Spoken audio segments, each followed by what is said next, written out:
palabra automóvil tampoco existía. Se le decía el carruaje sin caballos. Era el 12 de octubre de 1899.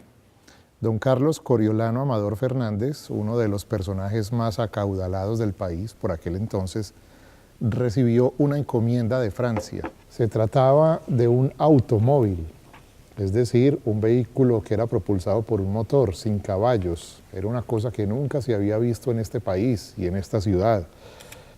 Venía en unas cajas, desarmado, y venía acompañado de un mecánico francés. Este carro se tardaba varias semanas en llegar en barco hasta Barranquilla. De ahí lo montaban a un vapor que llegaba hasta Puerto Berrío.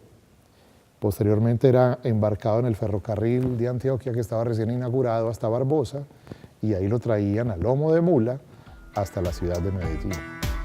Y lo armaron en cuestión de 5 días, y el 19 de octubre el carro salió del Palacio Amador, conducido por este mecánico y con don Carlos Coriolano en el asiento del pasajero.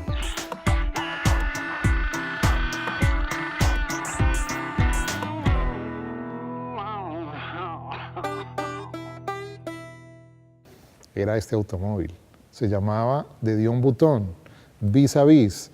¿Por qué se decía que era vis a vis? Porque tenía un asiento enfrentado con el otro, se veían cara a cara las personas. Obviamente la sensación fue grandiosa porque el vehículo, aparte de no tener caballos, hacía mucho ruido y echaba humo. Eso tampoco se había visto nunca.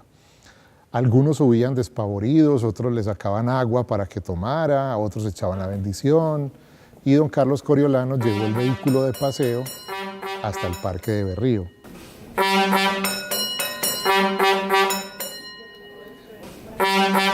Les dio unas vueltas al parque, causando el estupor obviamente entre la gente. El carro finalmente no pudo devolverse hasta Palacé arriba en Prado porque no era capaz de subir esa loma que había entre el Parque de Berrío y la casa de don Coriolano. Finalmente lo subieron empujado, un montón de personas, hasta la casa, y él lo usó 2 o 3 veces más y se aburrió y no lo volvió a usar. Despachó al mecánico, se quedó con la gasolina. Incluso la leyenda cuenta que, pues como no volvió a usar el carro, él se echaba la gasolina porque le gustaba mucho cómo olía y se la aplicaba como perfume, cuenta la leyenda.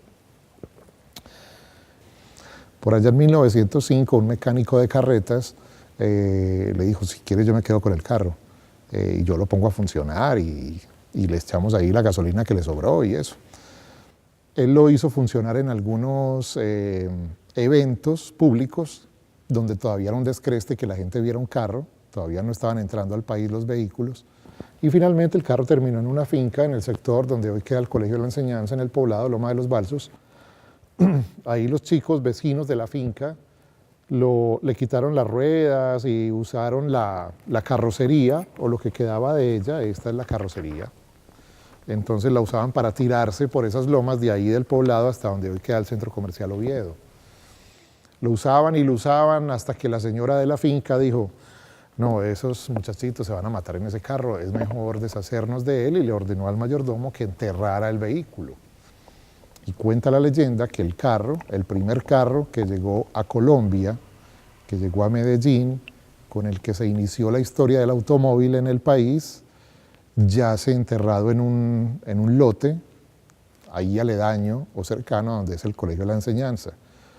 Han venido a buscarlo, han intentado detectarlo, pero no lo han podido encontrar, sobre todo porque la carrocería es en madera, y la madera pues obviamente se ha ido desvaneciendo con el paso del tiempo, se ha integrado a la tierra y va a ser muy difícil encontrarlo. Es otra de las leyendas urbanas. Ese carro era marca de Dion Bouton, construido en París, en las afueras de París. Ese carro era el número 2 de la construcción y por eso es tan valioso. Inclusive han venido de Francia a buscar ese automóvil, pero no lo han podido encontrar. Hace un año encontraron una unidad parecida de un año más, es decir, de 1900, en Alemania, entero, restaurado, igualito. Lo compró la Fundación Museo del Transporte de Antioquia, lo trajo a Medellín y hoy es exhibido como una reliquia y como una prueba de ese primer automóvil que llegó al país gracias a la visión de este millonario empresario antioqueño Carlos Correlano Amador, que trajo ese primer carro a Colombia.